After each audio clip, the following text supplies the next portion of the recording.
Before I begin, I'd like to acknowledge the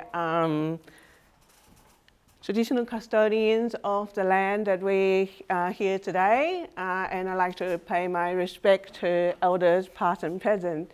As we explore water security and the changing climate, we recognize the deep and enduring connection that First Nation people have with the water and the country, and the knowledge and the resilience that they have built up over thousands of years. So today's topic is about, I'm going to talk about water security. So I'd like to just clarify what we meant about water security. So normally when we talk about water security, we thought about drinking water supply. But what we meant here is broader than that. So here we meant that water quantity, quality, and affordability and access is for now and also for future generations. And also we're balancing other environmental and cultural and social and economic water needs. So it's a broader context of water security, not just drinking water supply. So with this in mind, when we started our water security vulnerability assessment, that's back in 2023, we are trying to assess the vulnerability of multiple things. So water supply, demand, water quality, aquatic, riparian ecosystem, water-related socioeconomic values in ACT water management area, but also broaden it out a little bit more. I'll talk a bit more about that, the location, to some of the key drivers to water security, and that's climate change, population growth, and water resource development. So it's integrated, so we're trying to encompass a bit of a broader sort of sense of water security, collaborative in the sense that when we start a project, we gather people around and say, what are the vulnerability indicator do you think that we should be assessing? So we've done a lot of workshops around that. It's forward-looking, so it's not about what's the vulnerability now, it's about what the vulnerability will be in the future. So we've done quite a bit of modeling and with the climate scenario to do that. And repeatable. So we put a lot of effort to develop toolkits in this process and hoping that in the future we can rerun the process again with new data and new information comes along. So today's talk is about water supply, elements of it. In terms of assessment side, so we look at, so that the map is showing the side. I'm going to stand a bit aside a bit. And then there's about 33 sites across ACT and some of the upper area as well, the upper catchments as well. Broadly, the site was selected based on the water management area. But not exactly the same. For example, in the Cotter system, we look at a couple more, not just the point down there. For the Murrumbidgee system, we look at some of the sites outside of ACT as well as the Upper Molonglo and Crimean River system. So, but broadly, it's aligned with water management area for the ACT. Now, in terms of the scenario that we assess, the scenario broadly look at two spectrum, the climate spectrum and the growth spectrum. So climate will look at historical, but also broaden out to historical climate during basically the millennium droughts, as well as moderate and extreme climate change scenario. So that's RCP 4.5 and RCP 8.5. And then for the growth, we look at pre-European current level, moderate growth by 2050, and high growth. Now there's a different kind of scenario that we're looking at. I reckon the key one is probably the middle of the road. So middle of the road scenario is said moderate climate change and moderate growth by 2050. And then we broaden that out. So say, okay, what if it's more emission than the higher climate change scenario, same growth, and what about the higher scenario and higher growth? This one is about what if the millennium drought happened again around 2050 growth populations, etc. What would happen for our water resource? And current is basically like a sort of a baseline that we compare against. So I want to highlight here two critical assumptions. One is that the assessment is based on drier feature. So when we should say, RCP 4.5, 8.5, there's a multiple climate model that's for each one of them. We choose the second driest. So when you see the result later, say, okay, the results are really daunting. Bear that in mind, it is in some way by design. So we are stress testing the system. The second critical assumption is that the assessment, we assume there's no policy change, no change in operation, no change in infrastructure augmentation by 2050, which is unlikely. It will change, but it does set a baseline situation. If we don't do anything, we don't change anything, what could happen? All right, so in the water supply thing, we have different type indicator that we test on, so potable, non-potable, and environmental water. So under potable water, we have 5 indicators, look at storage, shortfall, inflow, restrictions, and costs, etc. For non-potable water, so look at supply and accessibility. So basically, this said that there's a restriction on non-potable waters, the farmers use, and the one that we use to water our street trees, or parks, and that sort of stuff. And there's a restriction on how much you can take out of the river, and also a restriction on if flow is too low, you can't take anything out of the river. So when there's a climate change, that'll affect those users. And then environmental water. So environmental water, in terms of base flow, river flow, different type of flow regimes, and how much supply that we will be able to provide for the environment. So here are some of the results. The first one is with the stream flow. So we are seeing significant reduction in stream flow in 2050. So this is a graph showing the results, different scenarios, the current, middle of the road, enduring drought, and high emission. And this is the percentage of the reduction in stream flow. That's 0 point is here. So what we basically see is long-term annual flow may reduce by about 30% under the middle of the road scenario, and 45% under the higher emission scenario. And we found this finding is consistent with many other published studies for the Southeast Australia.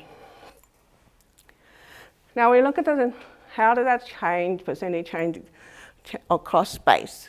So we have here the Murrumbidgee River, Crimean, and the Molonglo River. So convert here and then into Banjang Dam. So it's not that we see the change of the flow is not just happening on ACT, but it's actually happened upstream the ACT. So we see the higher change upstream ACT, and as it flows through the ACT, the numbers kind of not as bad, drop a bit, and it's the same thing for Crimean River. So 42% here reduction, but 39, 32, 31, 25. So we suspect that it might be because of the urban runoff that are feeding into the water, but the problem, is a regional problem. It's not an ACT problem. Okay, so that's the flow. Now, looking at drinking water supply, and I'd like to thank Icon Water for providing the modeling for us. So we look at what are the minimum dam storage, how low the dam storage could drop to. And what the assessment telling us was that under the middle of the road, we could drop down to as low as 14% for all of the 4 dams. And then at a high emission scenario, it could run dry. Associated with the lowest dam storage is water restriction. So we are now in ACT, we're currently in permanent water restriction, but there's also temporary water restriction kicking if the dams drop too low. So these are the trigger level. So stage 1, if it dropped to 50%, we entered stage 1 water restriction, 45%, stage 2, etc. And as the restriction goes up, there's more rules about how community can use water in the backyard, etc. So we look at how many percentage of time we will be under different stage of the temporary water restriction for these different scenarios. So in middle of the road, we're looking at about 25% of the time under water restriction, and also some of them are also quite high level as well, and high emission will under a lot more percentage of time under water restriction. So that's potable water. Let's have a look at the non-potable water. So in the ACT, non-potable water is the lowest priority. So the highest priority is environmental water. And then after that is potable, and then after that is non-potable. Roughly, general rules. So non-potable water that has some hit in terms of their vulnerability. So middle of the road, we're looking at about 40% reduction in the amount of non-potable water supply that people can take out of the system. And the higher emission, we're looking at about 60 to 80% of reduction. Now, I want to remind people here, we are looking at drier end of the climate projection. So it does reflect on that choices when we do the modeling. Okay, environmental water. So there's different elements of environmental water. So this is one of the base flow, right? So base flow, not too bad. So 5%, less than 10% of reduction across. And that's the long-term average. But if we just look at the dry years, it certainly has increased. And this color-coded a different type of system. So in the environmental flow guideline, so the Murrumbidgee certainly we're seeing a bit vulnerable in terms of the base flow and the dry year. And then there's a couple of other ones, the natural ridge and urban streams as well. River flow. So river flow is only for Murrumbidgee in terms of environmental flow requirements. It's only required for Murrumbidgee. So basically, it said we have to deliver about 195 megaliter per day for a day every 30 days. So a bit of a spike every 30 days to support the system. And river flow is definitely worse than the base flow that we see before. So we're looking at around 40 to 60% of changes. So average is less worry, but in the dry years, we're definitely being vulnerable for those. And that's consistent with the ecological knowledge that when there's a climate change, when there's a drought, the river flows, the pulses are first to go. Okay, so this is combining all of the environmental water indicators together. So we got about a handful, 5 or 6 of them, and turn that into an index and see what that looks like spatially. So those map here, 0 is the same as the current. And the further red they go, the further away from the current. And in this case, the worse it is. And we look at different scenarios. So this is the middle of the road, wet, dry, high emission, wet, dry, high emission, high growth, wet, dry. This is the enduring drought, and that's the current dry, enduring dry. Anyway, the message here is that in wet year, we're okay. We're sort of, it's fine, which is what expected. In a dry year, though, there's really some pocket of, more vulnerable areas starting to pop out. And I want to highlight this. This is the Murrumbidgee River flow up there. The Murrumbidgee River does sort of highlight some of the vulnerable areas as well as some of the natural system, the paddy system here as well. Okay, so the key, we don't have time. The key message here, this is my last slide. So the assessment highlights the need for adapting to the new norm of diminishing water resource in the ACT and region. Future planning should take a regional and a holistic approach to water security. We really need to look at climate resilience option now, in addition to climate dependent option. We really should support adaptive response to existing and emerging risks.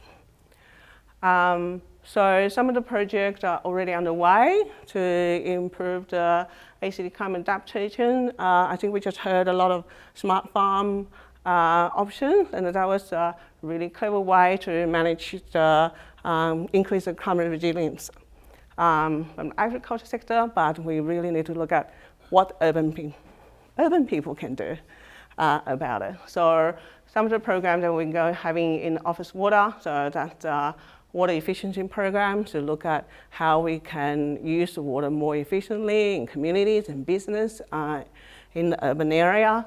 And also we're currently in the process of reviewing the climate change strategy for the ACT, and part of the strategy is more sort of a holistic, not just water is a part of it, but also built environment, the transport, everything, and see how we can increase our climate adaptation and resilience for the ACT, and what are the things that we could do. So hopefully through that process, we will be able to tear down more ideas of it. And last thing is that this report is a technical report. It's published on the ACT government website. So that's the QR code if you'd like to look into more about it. That's it. Questions?